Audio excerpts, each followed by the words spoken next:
Urang masih kene nyaritakeun tentang diat panjang lalakonna soal jinayat, soal kisos, soal diat. Walaupun eueuh nu ngalaksanakeun terutama di negara urang, lantaran di negara urang malain make undang-undang Allah, lain make kitab Al-Qur'anul Karim nu diterapkeun di negarana, tapi urang mamake undang-undang Walanda, make undang-undang demokrasi, ialah make HAM. Jadi rubah-robah atuh hukum teh, kumaha kahayang manusia nu nyieun hukumna bae. Satungtung-tungkeun kanu ngemas hukum dilanjut. Salagi ngarugikeun mah dirobah. Di negara urang dipasrahkeun hukum ka DPR, diolah di DPR. Sanggeus dawa kesepakatan, dibuatlah undang-undang. Setelah dirancang undang-undang, aya kesepakatan, ditetapkeunlah undang-undang tersebut. Geus kira-kira kurang pas, hapus deui, nyieun deui undang-undang. Kitu bae. Nu rek nyieun undang-undangna nu bakal kurang dipilih engke ialah dewan-dewan, perwakilan-perwakilan rakyat. Ialah nu bakal nyekelan negara, maju mundurna negara aya di leungeun dewan. Dilaksanakeunlah ku pemerintah hasil daripada rancangan dewan. Tah eta nu endeuk ngarancangna, nu bakal ngalanjutkeun maju mundurna negara, nu ku urang bakal dipilih teh baik ti Golkar, ti PDI, PKB, P3 jeung sajabana, ieu nu bakal nyekelna masih kene lehoan kene, orok bedongeun kene, teu nyaho kahitut bau, nyahonangan hitut teh seungit bae. Mantak deuk kumaha majuna negara teh, jageuning nu rek ngarancang undang-undangna kos kitu. Kueri kudu aya diselapkeun cewek, kudu aya di DPR teh awewe pelengkap, boro-boro mikiran nagaranya, mikiran diri sorangan ge. Awewe mah asal kasinggung saeutik merenyi, nyawa sia merenyi, berbayi ceri, manya dek urusan negara merenyi, geus tempas sebenerna mah.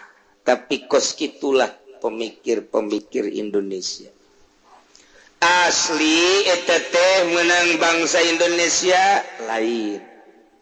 Nang saha atuh tekanan ti orang bule, ti orang barat. Kok bisa kos gitu sih? Agar lebih hancur negara Indonesia. Mun ku urang dicaritakeun nu sabenerna bakal muringkak bulu. Nu mantak daripada muringkak bulu moal dicaritakeun.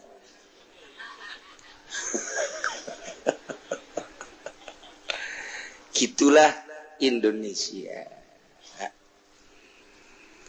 rancangan undang-undang nu kamari geus disaksian kurang kabehan ternyata kembali ke orla deh ke orde baru naon nu di zaman orde baru dihilangkan ketika reformasi ternyata ditumbuhkan kembali kepada asas tunggal murni. Quran mah dilecehkeun moal aya sanksi, tapi Pancasila dilecehkeun mesti kena sanksi.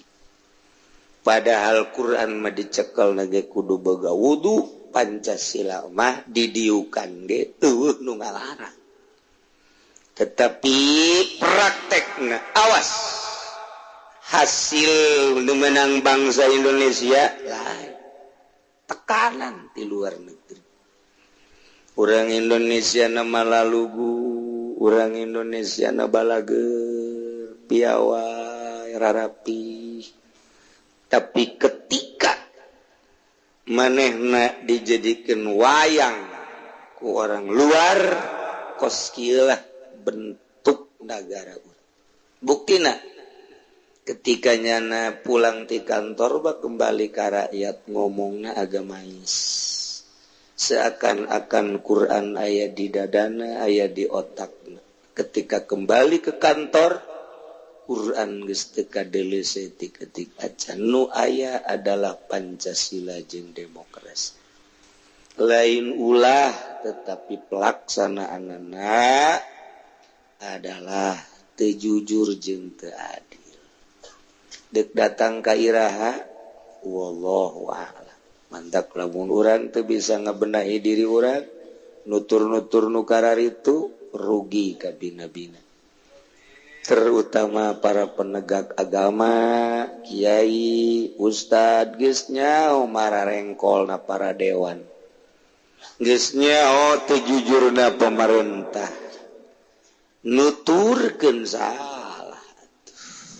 tak mun deket ke pemerintah tuturkan ucapan Kangjeng Nabi paling hebat dalam rangka jihad nasihat ka sultanil jair pemerintah anu lacut nasihat tugas mui nganasehatan pemerintah tugas kiai nu aya di partai nasehatan pemerintah partaina.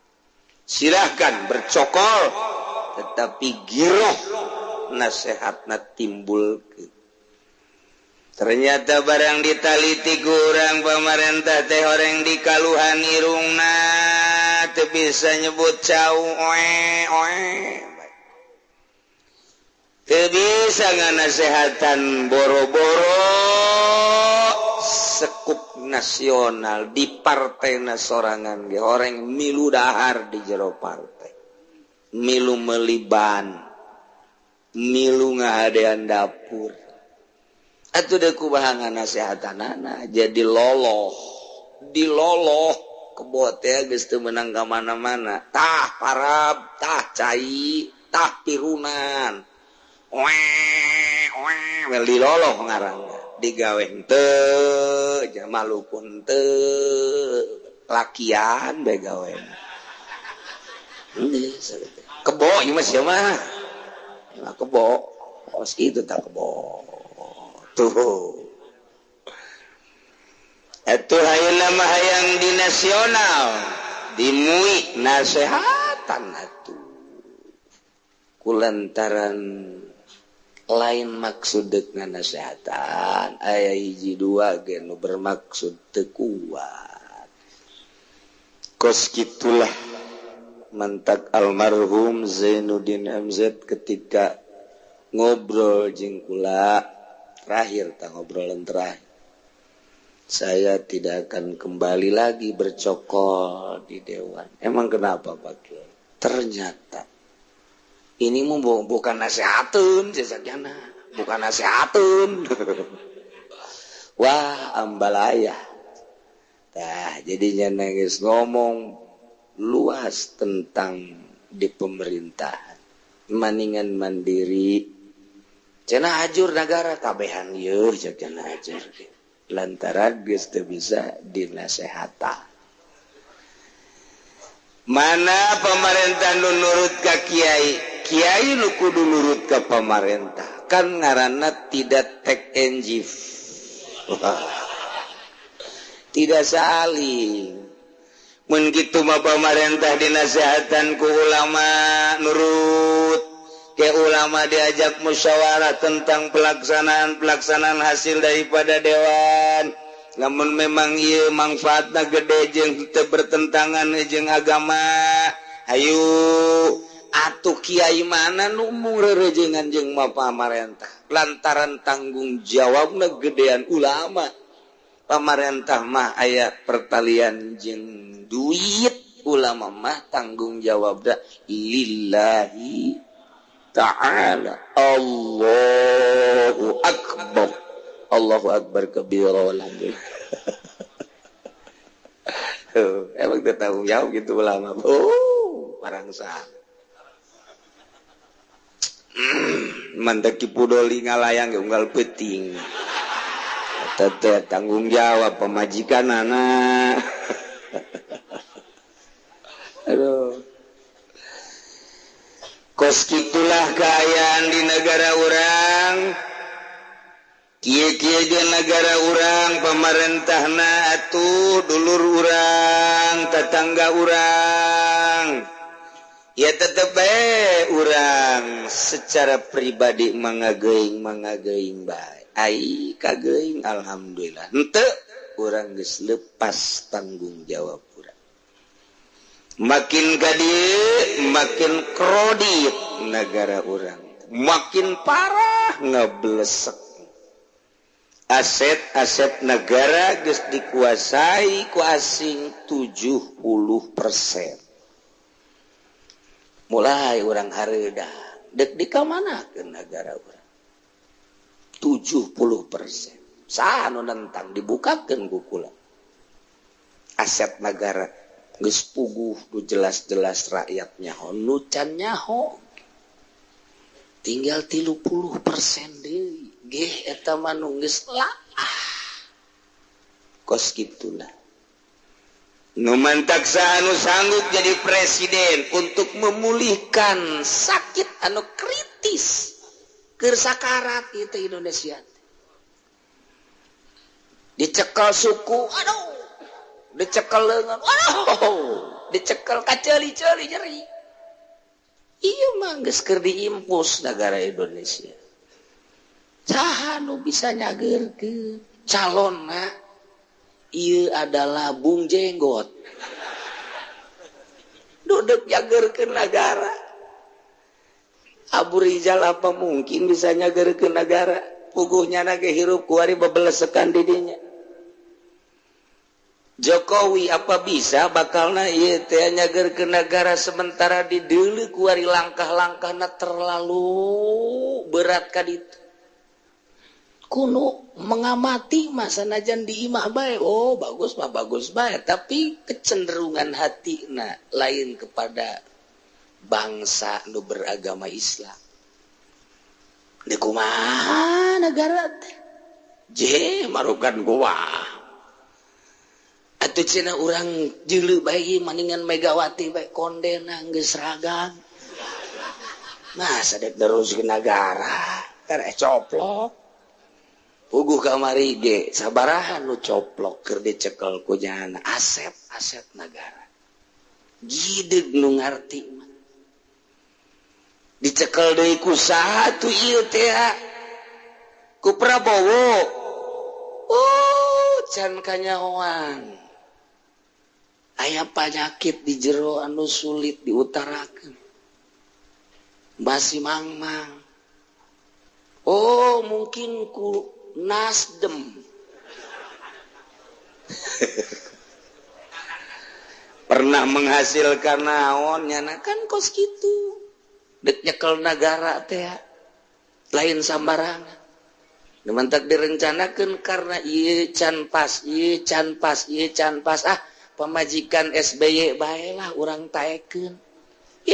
Atuh maning ditaekan ku SBY.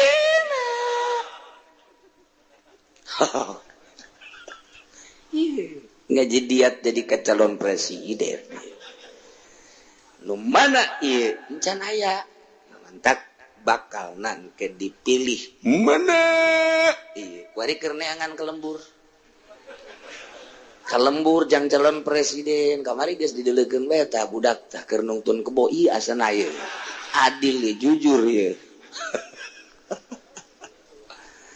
lain lalagaan kuari keur di pikiran ku teras atas tentang capres anu bisa nyageurkeun negara berhadapan jeung barat mun urang kuari membaca kadinya deui inget ka almarhum Gus Dur ieu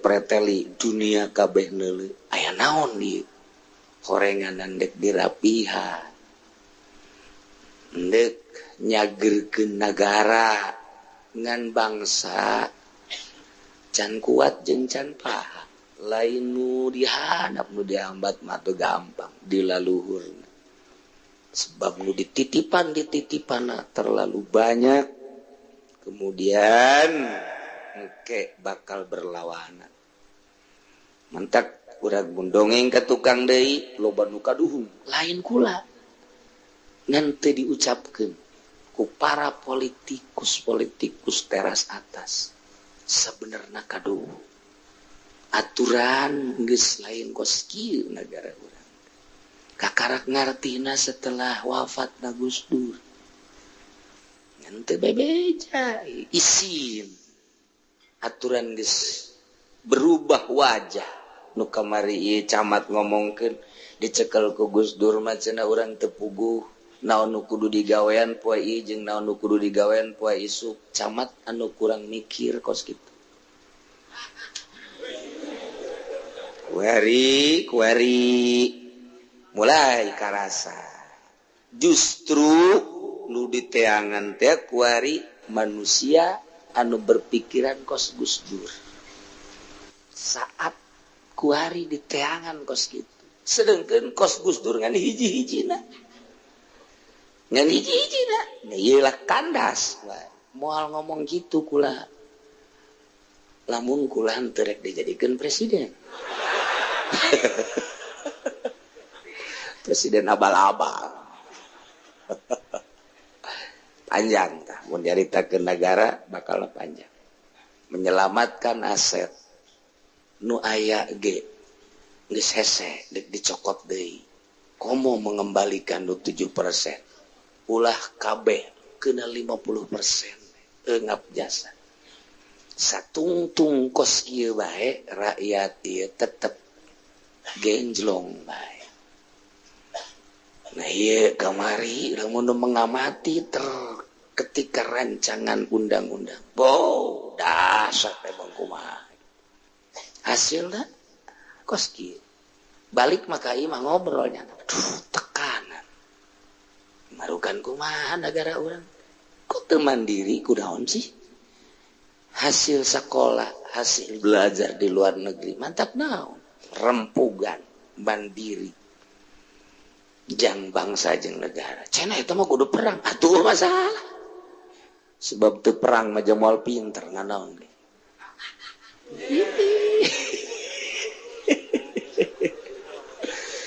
jelema mah perang aku pinter kamari ieu keur zaman urang perang jeung Belanda nu mantak kuari sesa-sesa aki-aki barisa penca gara-gara perang Pak kuari mah barang go perang atuh penca paroho deui Pak deui cadep jotos tangkis set kapiring tok mantap hasil jotos kapiring kitunya nah ieu mah keur carita urang ngaji ngan sakadar ganjaran koleksi agama di jero hate dan dilaksanakeun nanti kaji andai kata Ki Zaid ngabunuh Ki Umar setelah disidangkan ternyata benar bahwa Zaid adalah pelaku pembunuhan terhadap Ki Umar, dijatuhilah hukum qisas karena bunuh kembali. Ahli waris Ki Umar minta damai, ternyata diterima damainya. Kuari minta tarkhis, turun tina yang semestinya kudu dibunuh, kuari dibayar dengan diat 100 onta. 100 onta mugolazoh ayam mukhafafah. Cerita mugolazoh bagi tilu onta iko 30 onta jaza 30 jeung 30 genep 10 sisa 40 wa arbauna khilfatan 40 onta khilfat nu keurareuna. Diputuslah ku negara bahwa Zaid harus membayar diat kepada keluarga Ki Umar. Siap? Siap cek Zaid. Temenang dinkekeun deui kudu fauron haritakeun. Aset Ki Zaid tampung belikeun ka onta. 1 onta 20 juta kali 100 berarti 2 miliar. Duit nanggeus aya tinggal dibelikeun ku ari ka onta. Ternyata lantaran di Indonesia mah onta aya hiji 2 ge di Taman Safari teu betaheun. Kamari geus bebe Jawa doh tidak betah cek ini. Dingin. Saya pengen kembali lagi ke sono ke Saudi Arabia, di sana enak, makanannya ada korma, ada kacang, mismis, kismis. Baru di sini saya dengan jagung terus. Onta tebetaheun ngadahar jagung. Coba jagung orang Kendal, jagung mati. Jadi beda hewan dia tuh tebetah. Di paling sulit menangani onta di Taman Safari. Sebulan, 2 bulan, 3 bulan, kuruk. Balik deui ka ditu nyokot deui nu anyar teu betah. Onta teh teu betaheun sebabnya nama teu betah di negara tropis, kudu di negara panas bae. Lamun deuk tiis-tiis sakali nyana geus ngarti sebab 10 tahun sekali tiris datang nyana geus siap-siap kan onta ge nyana ceramah hati-hati. Kita menghadapi dingin, siapkan jaket. Jadi tebetahnya di Bogor. Ini dengan onta 100 hese di Indonesia. Tapi dibelikan ke onta teh, onta teh imah hisi wa imah syar'i. Lamun hisi kenyataan anak memang teangan di Jawa Timur neangan di Jawa Tengah neangan di Jawa Barat kabartennya na ya akeh ge wedus kacang onta iku laka ge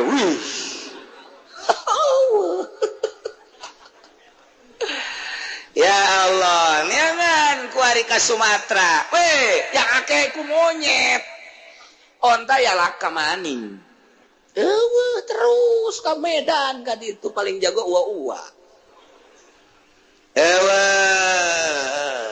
Paling siamang. Tai kumaha teh secara isi kenyataan walau dimat lamun memang secara nyata geus palem godim alpudinari nurutkan cegal kodim wajib ngaluarkeun 1000 dinar kemudian atawa 12 12.000 dirham nurutkeun cekal jadi eta adalah kudu dikeluarkeun hargana onta bae.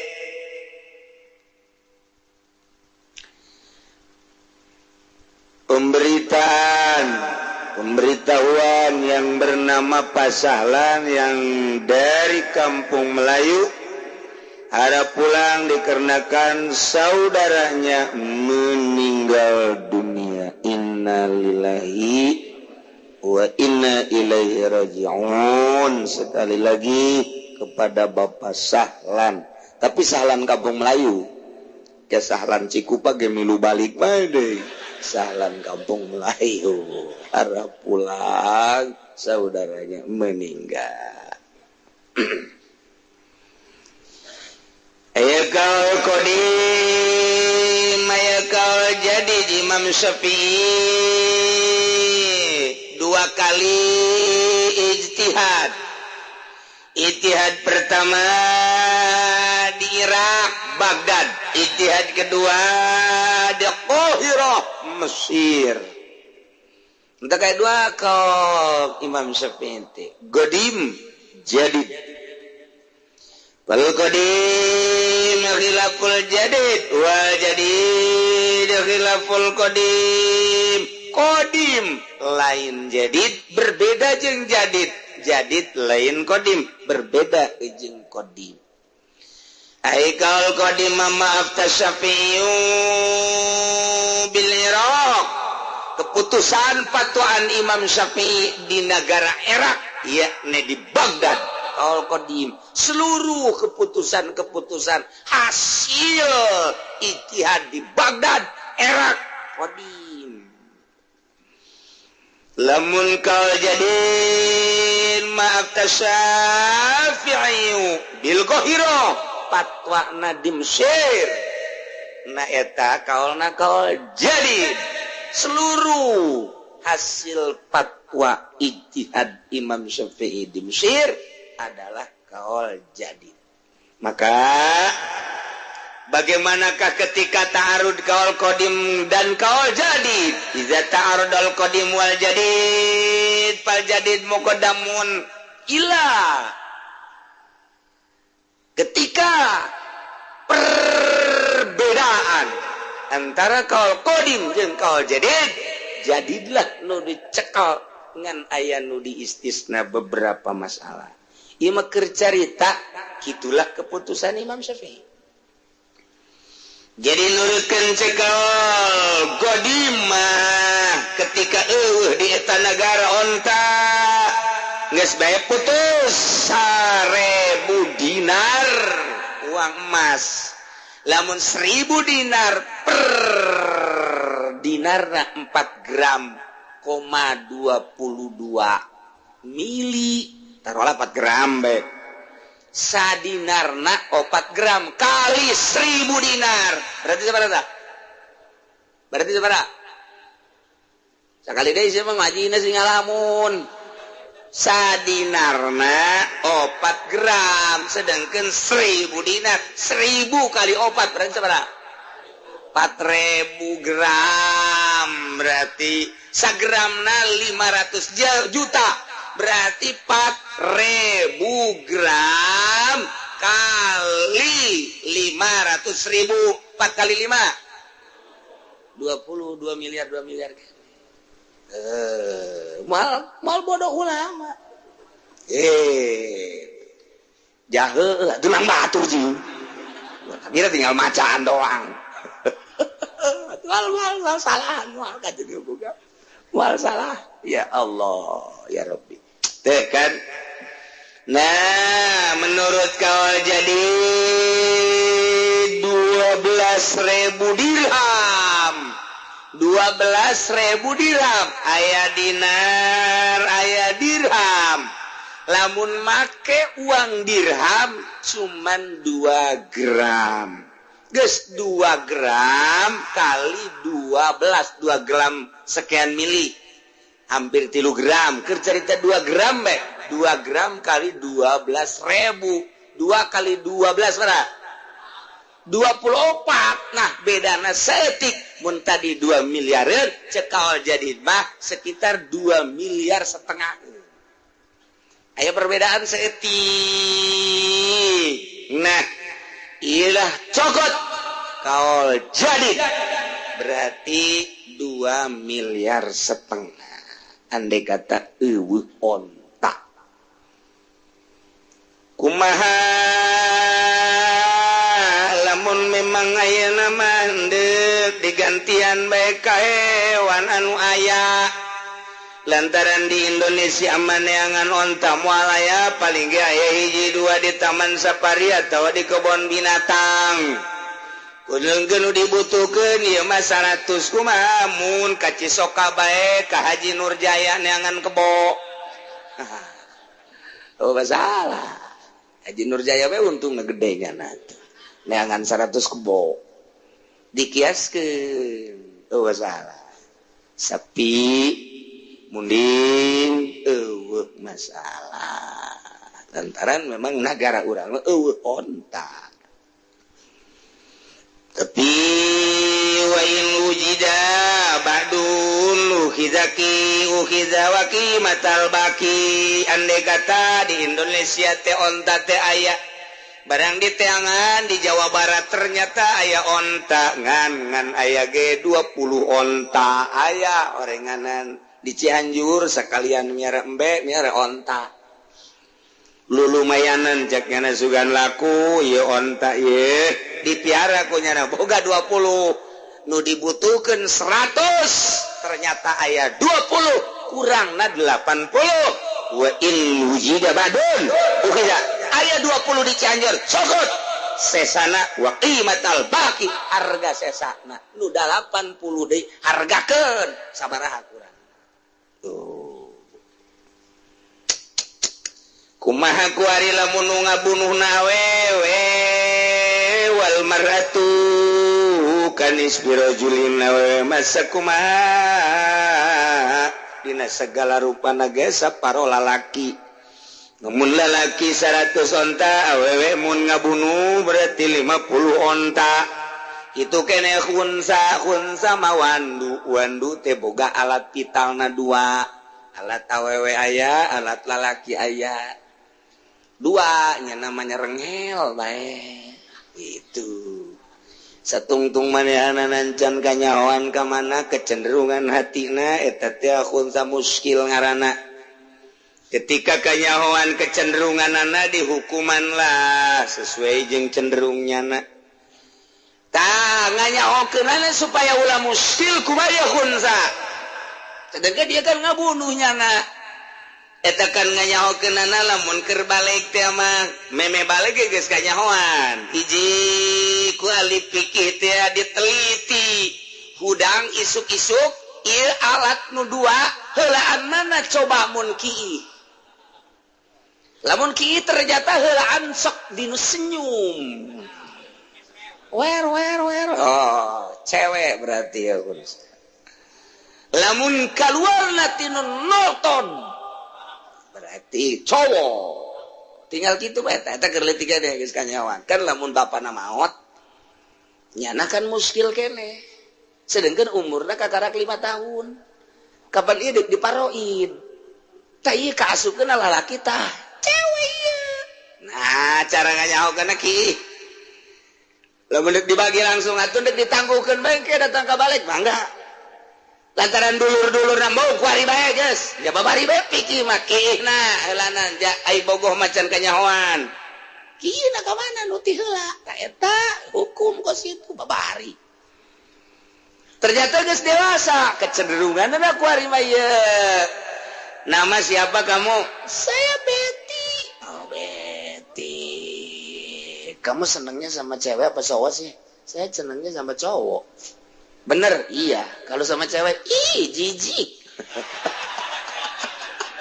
si aja sata Betty oh berarti ya.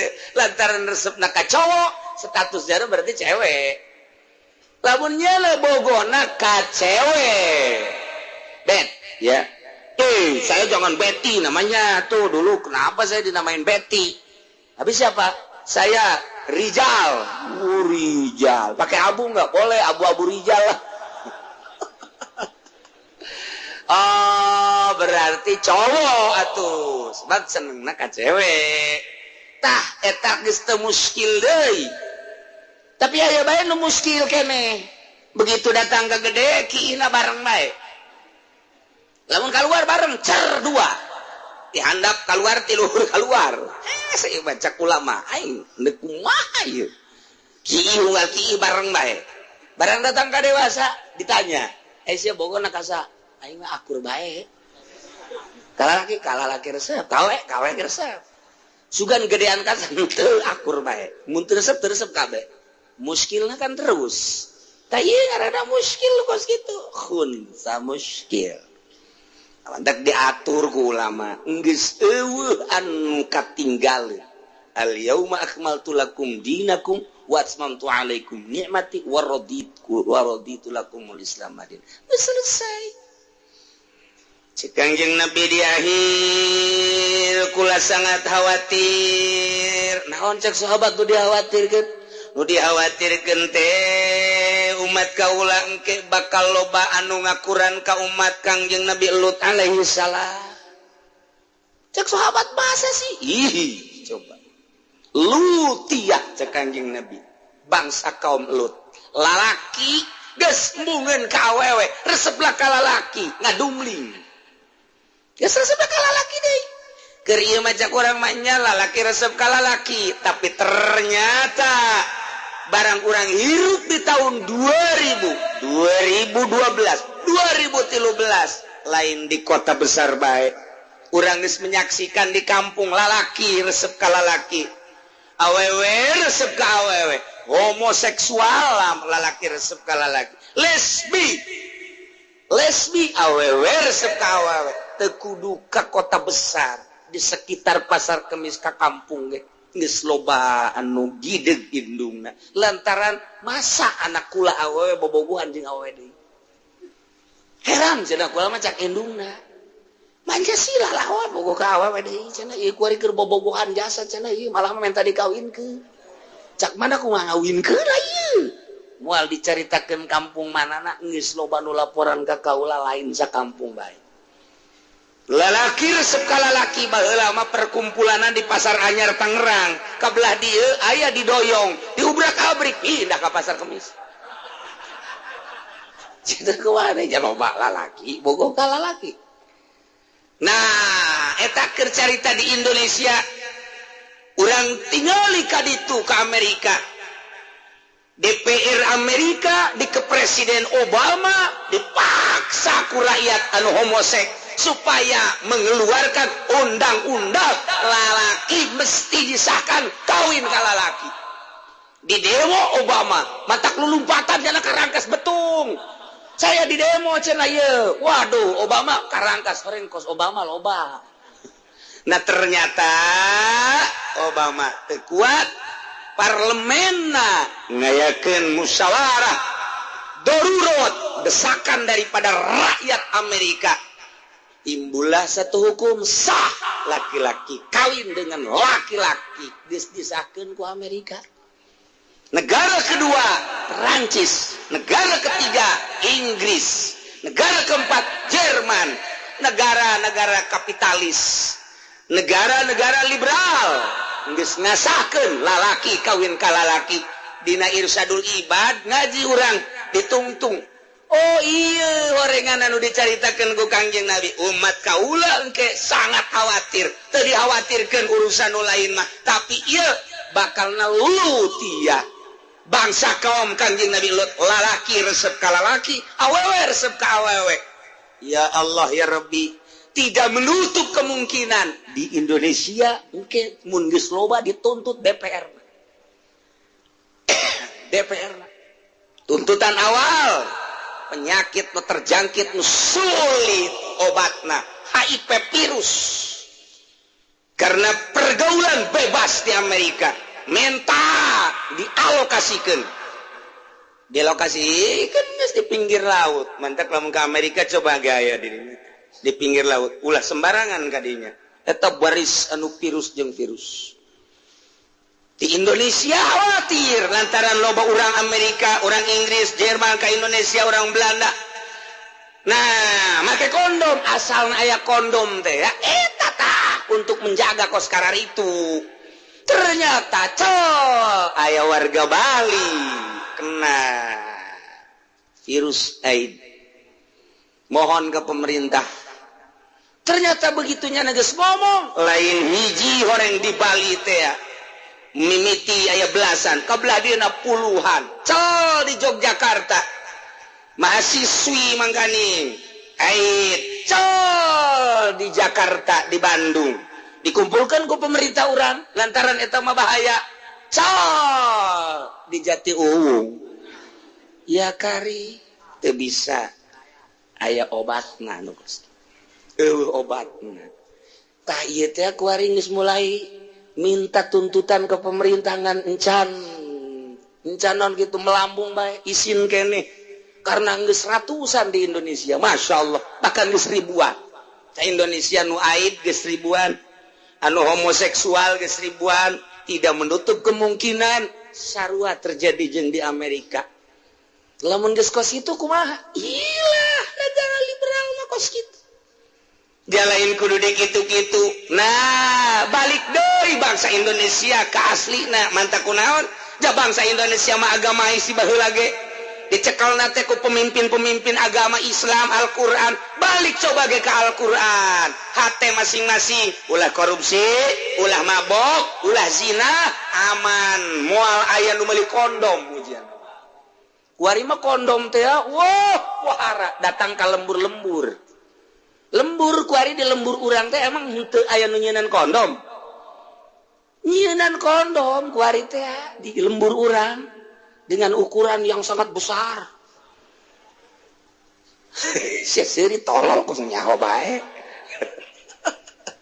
Karena yang orang luar negeri jadi rada gede. Nah, jin yang orang Indonesia ya ukuran sedang-sedang lah.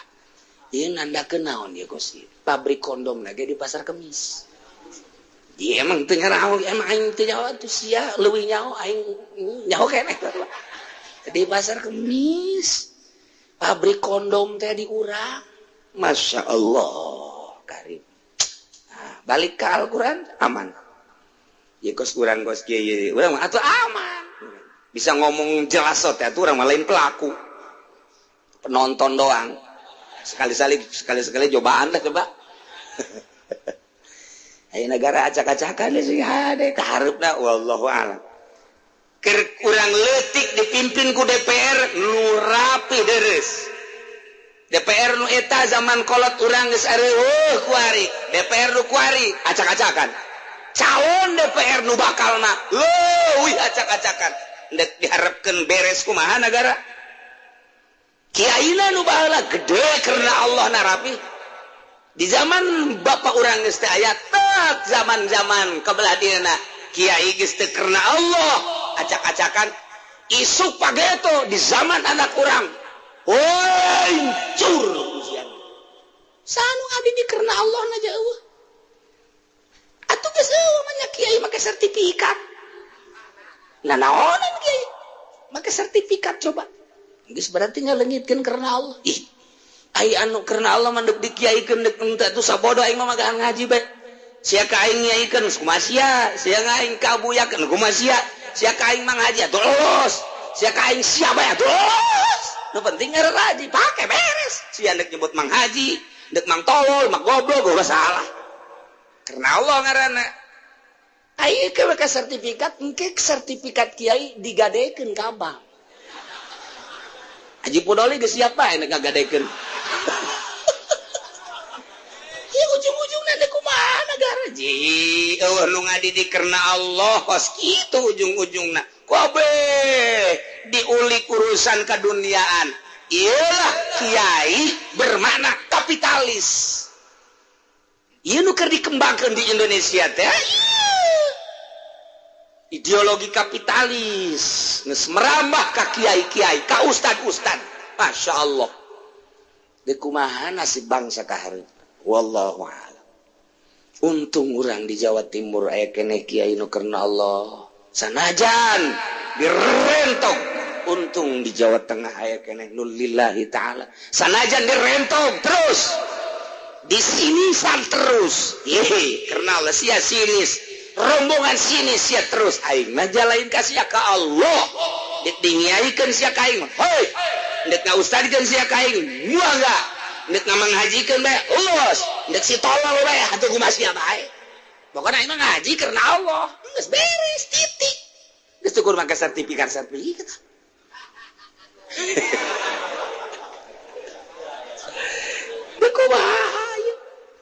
untung di Banten masih kene aya anu karena Allah lillahi ta'ala lamun geus nu karar itu ndek kumaha engke kaharep iya acak-acakan teh karena henteu lillahi ta'ala nu mawa beres teh lillahi ta'ala lurah neangan nu lillahi ta'ala Allahu akbar rapi gerage lamun lurahna karena Allah camat karena Allah ngomong doang pan kuari karena Allah bahkan mun urang nyaritakeun coba atuh lurah karena Allah aya jadi lurah sih karena Allah kumaha can nyaho-nyaho aja atuh komo ngalaksanakeun atuh ya Allah ya Rabbi Karim deuk kumaha